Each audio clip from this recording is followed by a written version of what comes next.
আসসালামু আলাইকুম বন্ধুরা, এবি কিচেনের সকলকে সাদর আমন্ত্রণ। আবার একটি নতুন রেসিপি নিয়ে আপনাদের কাছে হাজির হলাম। আজকে আমি তৈরি করে দেখাবো দোকানের মতো গোলাপ জামুন মিষ্টি। 1 কাপ আটা দিয়ে 1 কিলো গোলাপ জামুন মিষ্টি হবে। আর দেখে একটুও বোঝা যাবে না এটা বাড়িতে তৈরি, একদম দোকানের মতো হুবহু তৈরি হবে। চলুন তাহলে রেসিপিটা শুরু করা যাক। এখানে আমি 1 কাপ আটা নিচ্ছি, আর এটা আমার মেজারমেন্ট কাপ আছে। বাড়িতে যে কোনো বাটি বা চা খাওয়ার কাপ থাকলে হবে। যে কাপ মেপে আটা নেবেন বা বাটি মেপে তারই অর্ধেকটা এখানে পাউডার দুধ নিতে হবে। তো গুঁড়ো দুধটা যার কাছে যে কোম্পানি থাকে সেটা নিলেই হবে। এখানে আমার কাছে আমুল স্প্রে ছিল, আমি সেটাই নিয়েছি। তাহলে 1 কাপ যে আটা নিয়েছি ওই কাপে মেপে অর্ধেক কাপ নেব গুঁড়ো দুধ।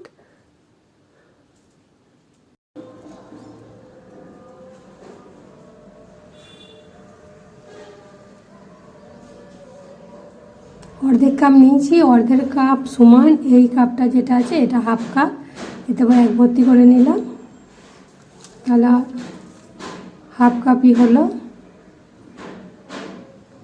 এবার এখানে আমি বেকিং সোডা নিচ্ছি।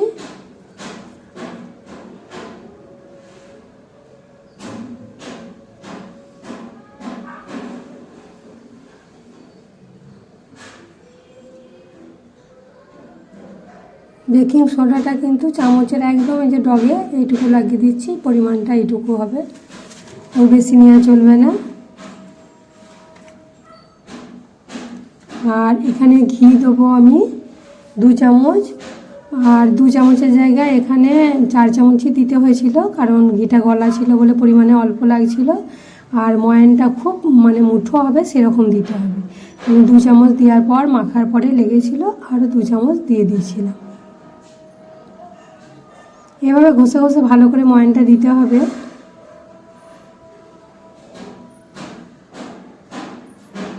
আরও 2 চামচ দিলাম, দিয়ে মোট এখানে 4 চামচ, কিন্তু এটা 2 চামচই হবে। ঘিটা গলে গেছে বলে পাতলা হয়ে গেছে।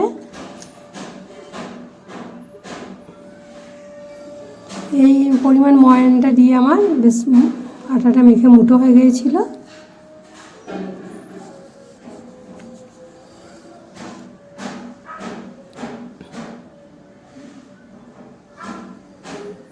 এরকম মুঠো হয়ে গেলে বোঝা যাবে ময়ানটা দেওয়া হয়েছে ভালো। যদি মুঠো না হয় এরপরেও লাগে তাহলে আরও একটু ঘি দিয়ে দিন। এবার যাদের বাড়িতে ঘি নাই তার বদলে সাদা তেল দিয়ে দিলেও হবে।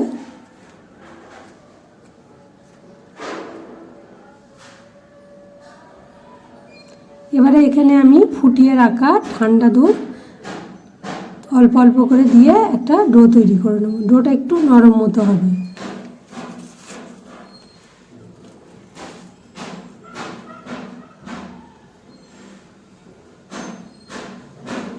রুটি বা পরোটা করতে যেটুকু একটু শক্ত লাগে তার থেকে এটা একটু নরম মতো হবে, যে হাতে চটচটে মতো হয়ে লেগে যাচ্ছে এরকম হবে। মাখা হয়ে গেছে, এবার আমি 10 মিনিট রেস্টে রেখে দেবো ঢাকা দিয়ে। এবার এখানে আমি চিনির শিরাটা করে নিচ্ছি। 1.5 কাপ চিনি নিয়েছি, আর 1.5 কাপের ডবল 3 কাপ পানি দেব। এখানে যতটা চিনি নিয়েছি তার ডবল পানি দিতে হবে। আর যে কাপে মেপে আটা নিয়েছি ওই কাপে মেপেই চিনিটা নিতে হবে কিন্তু। আর ফ্লেভারের জন্য 2টো এলাচ দিলাম। এবারে ঢাকা দিয়ে ফুটতে দিয়ে দেব। ফুটে এসছে, ফুটিয়ে আসার পর কিছুক্ষণ জাল করে নেব। খুব চটচটেও হবে না, একটা দুতারও হবে না। ফুটে এলে আরও 2-3 মিনিট ফুটিয়ে নেব, তাহলেই হয়ে যাবে। রসটা হয়ে গেছে। এবারে এই গরম অবস্থাতেই ঢাকা দিয়ে আমি একদিকে নামিয়ে রেখে দেব।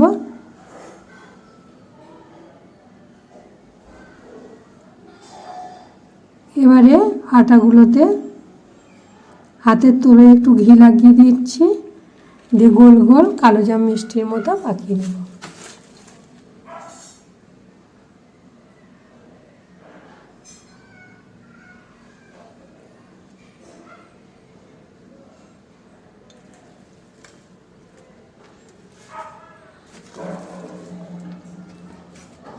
মিডিয়াম সাইজের করবো বলে এরকম নিয়েছি, কিন্তু সাইজটা আমার খুব বড় বড় হয়েছিল, আর একটু পরিমাণে কম করলে ভালো হতো।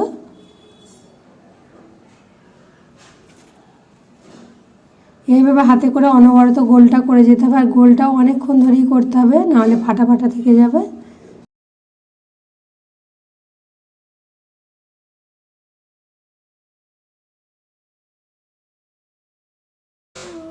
খুব সুন্দর গোলটা হয়ে গেছে, রেখে দিচ্ছি। আরও একটা গোল করে নিচ্ছি।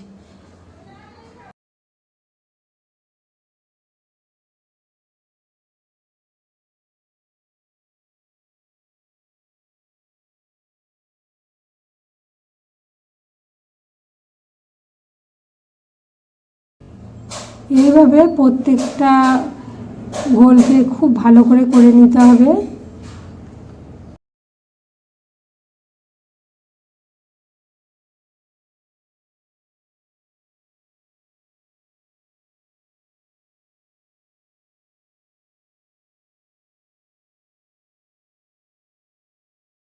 সবগুলি আমার গোল পাকানো হয়ে গেছে। এবারে কড়াতে আমি একটা সাদা তেল দেবো, আর কড়াটা একটু চওড়া মতো নিয়েছি, যাতে একবারই সব মিষ্টিগুলো ভাজা হয়ে যায়।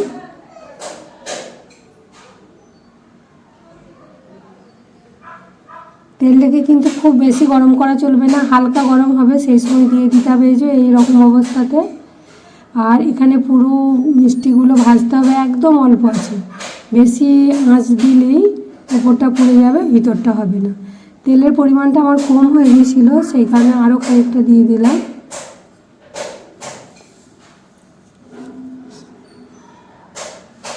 এইভাবে মানে খুন্তি দেওয়া চলবে না, এইভাবে ঘুরিয়ে ঘুরিয়ে নাড়াতে হবে। আর লো ফ্লেমে রেখে সময় দিয়ে ধরে ভাজতে হবে, তাহলে মিষ্টিটা আরও ভালো হবে। একদিকটা হয়ে গেছে বলে আমি উল্টে দিচ্ছি একটু।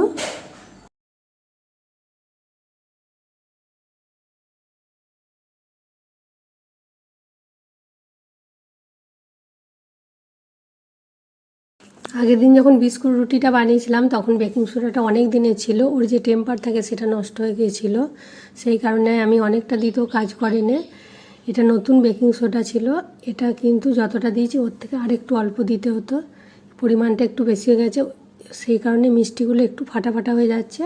তাহলে বেকিং সোডাটা যদি নতুন আনা হয় তাহলে একদমই অল্প দেবেন, হাতে করে 2 চিমটির মতো। আর যদি অনেক দিনের হয় তাহলে আমি যে চামচের পরিমাণটা দেখালাম অতটা দিলেই হবে।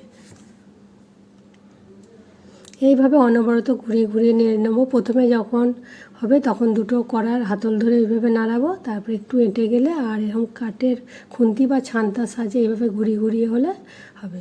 তা আমি কাঠের হাতাটা করি, বেশ ভালো মতো হয়েছিল। ঘুরিয়ে ঘুরিয়ে মিষ্টিগুলো একদম আমার ভাজা হয়ে গেছে, কালারও এসে গেছে। এবারে আমি রসটা এখনও গরম আছে, রসটা কিন্তু গরম থাকতে হবে, গরম অবস্থাতেই তুলে তুলে রসের মধ্যে দিয়ে দেবো। ছান্তাই করে ছেঁকে নিয়ে রসের মধ্যে দিয়ে দিচ্ছি। আর হ্যাঁ, গ্যাসটা কিন্তু আমার প্রথম থেকে শেষ পর্যন্ত একদমই লো টু মিডিয়াম ছিল, একদম জোরে করিনি। আর এই মিষ্টি প্রথম থেকে শেষ পর্যন্ত ওই লো টু মিডিয়ামই ভেজে মানে কালারটা আনতে হবে, একটু ধৈর্য ধরে ভাজতে হবে। সব মিষ্টিগুলো কিন্তু তেল থেকে ছান্তা করে ছেঁকে মিষ্টির রসে দিয়ে দেবো। মিষ্টির রসটা কিন্তু গরম আছে, আর গরম থাকা অবস্থাতেই দিতে হবে, দিয়ে ঢাকা দিয়ে 1 ঘন্টার জন্য আমি রেখে দেবো। আর যদি সন্ধ্যের দিকে করা হয়, সারা রাতের জন্য রেখে দেওয়া হয়, তাহলে তো খুবই ভালো হবে, মিষ্টি একদম ফুলে ডবল হয়ে যাবে। তাই এটা 1 ঘন্টা রেখেই মোটামুটি হয়ে গিয়েছিল। শুনলে সবাই অবাক হবে যে 1 কাপ আটা দিয়ে এত সুন্দর টেস্টি মিষ্টি হয়, আর 1 কিলো মিষ্টি তৈরি হয়েছে। মানে মিষ্টিগুলো ফুলে একদম ডবল হয়ে গিয়েছিলো, আর এত বড় বড় সাইজের হয়েছিল কি বলবো। আর যেমনি বড় বড় সাইজ হয়েছিল, সফট নরম, আর খেতেও টেস্ট হয়েছিল খুব সুন্দর। আর যে সকল বন্ধুরা ভিডিওটা দেখছেন একদম ঝটপট বানিয়ে নিন, আর বানিয়ে নিয়ে যদি ভালো লাগে অবশ্যই আমার ভিডিওতে একটা লাইক দেবেন, কমেন্ট করে জানাবেন কেমন লেগেছে, আর বেশি বেশি করে শেয়ার করবেন। আর নতুন বন্ধু হলে অবশ্যই আমার চ্যানেলটা সাবস্ক্রাইব করার অনুরোধ রইল।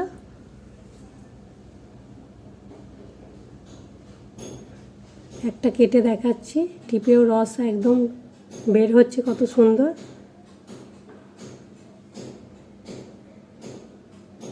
একদম ভেতর পর্যন্ত সফট নরম, একটুও গিডলি নেই, ভিতরে যে গিডলি থাকে সেই গিডলিটাও নেই গো। তাহলে ঝটপট বাড়িতে বানিয়ে নিন আর খেয়ে দেখুন কেমন হয়েছে। তাহলে আজ এই পর্যন্তই, আবার অন্য রেসিপি নিয়ে হাজির হব। সবাই ভালো থাকবেন, সুস্থ থাকবেন। খোদা হাফেজ।